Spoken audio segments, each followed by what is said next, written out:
Good morning and welcome to Morning Movie News, where even though, as we've been discussing, things are winding down for the holidays, I was able to find two stories for us to discuss today. Disney's casting for Artemis Fowl and then a box office preview for the holidays. But although Movie Math will air on Christmas Eve this Sunday. And then, of course, I have two viewer questions, and you guys continue to ask really good ones. All right, but let's start with, again, the two stories of the day. Oh, and by the way, your daily reminder to be sure to vote in Beyond the Trailer's annual poll for the top 10 best movies of 2017 and the top 5 worst. The poll is open through January 1st, so you have some time to go and see some movies before the year ends, but be sure to remember to vote. All right, so the first story of the day, Artemis Fowl casting. Disney announced this via email yesterday, and I thought it was surprising that yet again, just like with their Mulan announcement, the casting of Mulan, no pictures. This is a visual medium, Disney. You gotta have photos. I thought it was funny to see the internet, just scour itself for a picture of Ferdia Shaw, the young actor who will play Artemis Fowl. There was one tiny little not so good picture that we managed to find, as you can see. But it would have been nice if Disney had given us an official picture or even a teaser poster for the movie. Like, what are we supposed to run with the piece? I guess we obviously are all choosing to run pictures from the book, but come on, let's start to, let this thing come together. I think it's a very odd choice, again, for a visual medium, not to release any pictures. But yes, Ferdia Shaw is the golden ticket winner. He's from Ireland, and he'll be playing Artemis Fowl, which is basically like a magical Damian Wayne, right? So it's like this little boy's father is, like, I believe, a master criminal in the world of magic. He goes to a boarding school. He's trying to figure out what happened to his father. Is he evil? I think it sounds pretty good to me. Although I have to say, it feels a little too edgy for Disney. So we'll see how it turns out. So Ferdia Shaw is playing Artemis Fowl. Then the cast is rounded out with Josh Gad and Judi Dench, who just both appeared in Murder on the Orient Express, which is directed by Kenneth Branagh, and Kenneth Branagh is directing this film as well. So I guess he was sitting around on set being like, hey, what are you doing, the next couple of months? You want to be an Artemis Fowl? Extra paycheck. And then also, speaking of previous Kenneth Branagh movies, the Captain of the Guard in his Cinderella film, Nonso and Nosy, is also in the movie. And they also cast a little girl as another character in the film. So I don't know how I feel about this. I feel like Kenneth Branagh, as I've said before, does a very good job with mise en scène, basically production design. He did a fabulous job with Cinderella. He did a great job with Murder on the Orient Express. So I think Artemis Fowl will definitely look good, but the question is it really going to, it's basically like also not just Damian Wayne, but think Tom Hiddleston's Loki, who I think, really, he started out strong, but I think has petered out over the course of the Marvel movies. So I hope that Artemis Fowl is handled well. We don't know if Kenneth Branagh is going to cast himself in the movie just yet. Sometimes he can't resist, but it didn't work out so well for his Jack Ryan film, but it's turned out very well for Murder on the Orient Express. And I actually thought he was very good in Murder on the Orient Express. He won me over, even though I felt it was maybe not so good to cast himself in the lead role. So we'll see. He's of course appeared in the Harry Potter films, so maybe that'll be a reason why he thinks he can't be in this. I don't know. But it's hard to comment on the movie until we actually get a look at it. But again, I think it'll look good, but I'm very concerned about the story and whether or not they'll let Artemis Fowl be the Damian Wayne / Loki that he needs to be. All right, so the second story of the day, this is very interesting. This is the holiday box office preview. Now, a bunch of movies opened yesterday, Jumanji and The Greatest Showman. And then, of course, we have a number of movies hitting wide. There's a bunch of small releases as well, but there are some wide releases hitting tomorrow in addition. So let's talk about how the box office is shaping up, and I think things aren't looking so good for The Last Jedi, which I think is particularly interesting. We're going to have a lot to discuss on Sunday. But Jumanji opened yesterday to 7.1 million, which is a little bit lower than Sing last year, which opened with 11. The trades and the studios, they're all tracking this, and they're predicting that Jumanji will finish with around 50 million by the end of Christmas Day. That's the frame, basically, everybody's looking at. And now they're saying that school's not out yet to the same degree as it was last year because Christmas falls on a Monday. We're a couple of days behind where we were at this point last year. Wednesday. The Wednesday release is very different for when Christmas is on a Monday than when it was, last year, basically on the weekend. I think that's a lame excuse. I think that people can still go to the movies. I think people are, pretty much taking it off, and I still think there's a very big dip here, particularly with The Last Jedi, which we'll get to. But they're using this school out, not out excuse for The Last Jedi as well. And then Greatest Showman, 2.4 opening yesterday, and is looking to finish at the low 20s by the end of Christmas Day. Not good. But here's where things get interesting. The Last Jedi, that pulled in 17.5 million on Wednesday, and let's take a look at its numbers in comparison to The Force Awakens. So when they have their weekend numbers, they're pretty much on par. 104.6, 63.9, and 51.3 for The Last Jedi for its Friday, Saturday, Sunday. And for The Force Awakens was 119, 68, and 60.5. Very similar. But then when we get into the weekday, it's not good. So basically, they're like half. The numbers are half for The Last Jedi. So The Force Awakens Monday was 40, its Tuesday was 37, and its Wednesday was 38.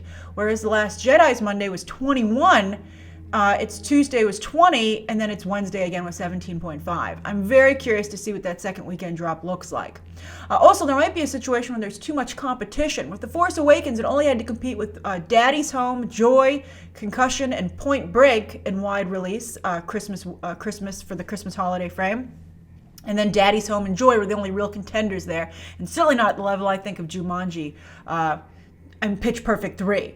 Hateful Eight also came out in limited, about 100 theaters. But this year, again, you have Jumanji, Pitch Perfect 3. I think those are very competitive. Has Hollywood finally learned to counter-program Star Wars? Also, I think the word of mouth is not good. Greatest Showman, Downsizing, and Father Figures are all wide releases for Christmas. And Father Figures, by the way, has amazing distribution. Warner Brothers is getting that on an impressive number of screens. So I wouldn't be surprised if it was a little bit stronger than anybody's anticipating. And then All the Money in the World comes out wide on Christmas Day as well. So that's a lot of movies for Star Wars The Last Jedi to fight off. And so I'm curious to see how it will do. Are you seeing it again? Have you not yet seen it?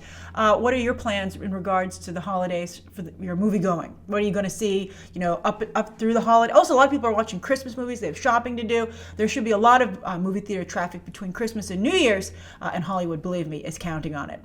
All right, so let's get to today's two viewer questions. The first is, and I think they're both excellent. Again, you guys are doing a great job. So the first question is from Andre Carrillo. And Andre says, what do you think are the chances of Disney producing an X-Men series with a Game of Thrones level budget as the flagship series for Disney's new streaming service? It wouldn't be the flagship, that's going to be Star Wars. But anyway, Disney has expressed that their intent for purchasing Fox assets was for their brands, for their streaming service. I think this would be a great way to bring X-Men into the Marvel Cinematic Universe, but still be able to have enough time to go truly in depth with these characters and stories. Thank you for continuing to make entertaining content. My pleasure, Andre.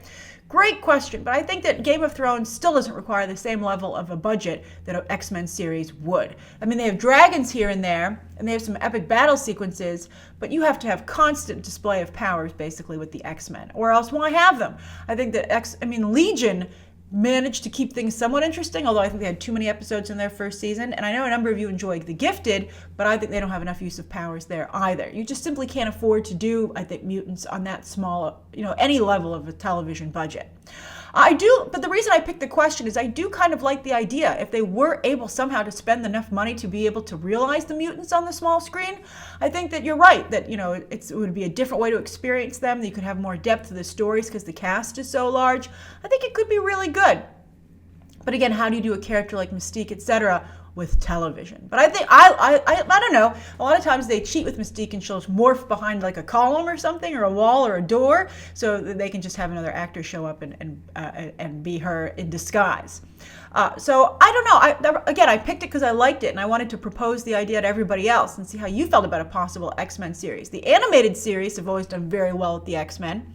And so why not a live action one if it was at the level, again, as Andre says, as Game of Thrones? That could be interesting. But I'd be very scared it would be like Inhumans as well. I really think they need a break with the X-Men, and then we'll see what happens. And also, as we've seen with the Marvel Netflix things, they would never really be part of the Marvel Cinematic Universe, but none of us think that they should be. So, I don't know. I'm intrigued. I like the idea. If I were Disney, I'd kick it around a little bit. All right, so the second question of the day, this is a great one. This is from James Ryan, and a number of people have asked me this, James, so that's one of the reasons I picked your question. And it also ties into something we've been discussing this week overall with Disney and diversity. So James says, "Hi Grace, viewer question. After watching the Nutcracker and the Four Realms trailer, a question came to my head. Where's the Nutcracker? With the girl, whose name I don't know, that's Mackenzie Foy, in the end of the trailer wearing soldier clothes and the trailer promising a dark side of the story, do you think the girl could be the Nutcracker? If not, do you think there is a Nutcracker? If there isn't, how strong would the backlash be, if any? Hope you answer. Well, I think there could be a backlash because there is a Nutcracker, and you do see him in the trailer. It's the young black actor, I believe, who is defending her in a couple of shots. And I can't find the article, but I do remember Disney's really hiding the fact that this young actor is playing that role. He's not in any of the material for on IMDb, Wikipedia. He's not in the press release. It's nowhere to be seen. And but I think that it makes sense because Morgan Freeman is playing Drosselmeyer, the mysterious man with an eye patch. I love that. It's an iconic part of the character, but I think it's a funny choice. Who gives Clara the Nutcracker? She could have this whole fantasy adventure, fall in love with the Nutcracker prince, and then be like, oh, but I'll never see him again. But then, surprise, she comes back to the party, and it's actually Drosselmeyer's nephew or grandson, etc., and they can be together. Happy Disney ending. Now, this is what we've been discussing. It would be very progressive to have a black actor as the Nutcracker prince, but yet Disney hedges its bets and doesn't go all in by hiding the fact. Although I don't know what the point of hiding it is. It's going to come out eventually, and then you're just going to be accused of hiding it, Disney. Just put it out there. And they also, interestingly, backed off the Finn and Rey romance in the Star Wars new trilogy. So it's weird that they'd be like, oh, that didn't work out there, but let's try it over here. And it's like, well, no, just stick to the one you have and make it work. You can't have all these, you can't start all these romances and then just drop them. And they have another one coming up also on A Wrinkle in Time. So, Disney's very aggressively, pushing this, in casting and in development, but they're not pushing it so hard. Maybe they feel they shouldn't have to. Maybe they're like, let's just not call attention to it. But I think that it's not that they're not spotlighting it. I think they're undercutting it. And I think that the Nutcracker Prince is a pretty darn important role. And to hide him in the trailer and to hide the information of the actor who's playing him, I just think, you're setting it up for failure to begin with. I hope he's well cast. I thought that he didn't seem to really pop on camera. I think that, if Disney's going to do this, casting is really important to making this work. Chadwick Boseman, all the casting in Black Panther is amazing. I think that's a big reason why it seems to work. And also Gal Gadot as Wonder Woman was crucial casting. A lot of other actresses wouldn't have been able to pull that off. But this actor in the Nutcracker, from what I've seen of him so far, I think unfortunately he seems a little bit like John Boyega, that he just doesn't quite click. I think John Boyega was not well cast. I think that the role isn't well written of Finn, but I feel that John Boyega isn't able to help on his end either. Not that he's a bad actor, but, I just don't think he's as charismatic as one would need in that kind of a role. So anyway, James, that's to answer your question. That's what I believe the case is. We'll see. They're doing a month of reshoots. Are they thinking maybe of recasting that? That would be horrible if that ever got out. So I don't know what's going on, but that is the answer to your question. So that's today's morning movie news. Thank you everybody for tuning in. I'd be very curious to hear your thoughts about today's top 2 stories and the 2 viewer questions. Anything you'd like to see covered tomorrow, and any questions, of course, that you might have. Tomorrow is the last morning movie news of 2017 before just a short hiatus during the holiday season before returning in early 2018. All right, see you tomorrow.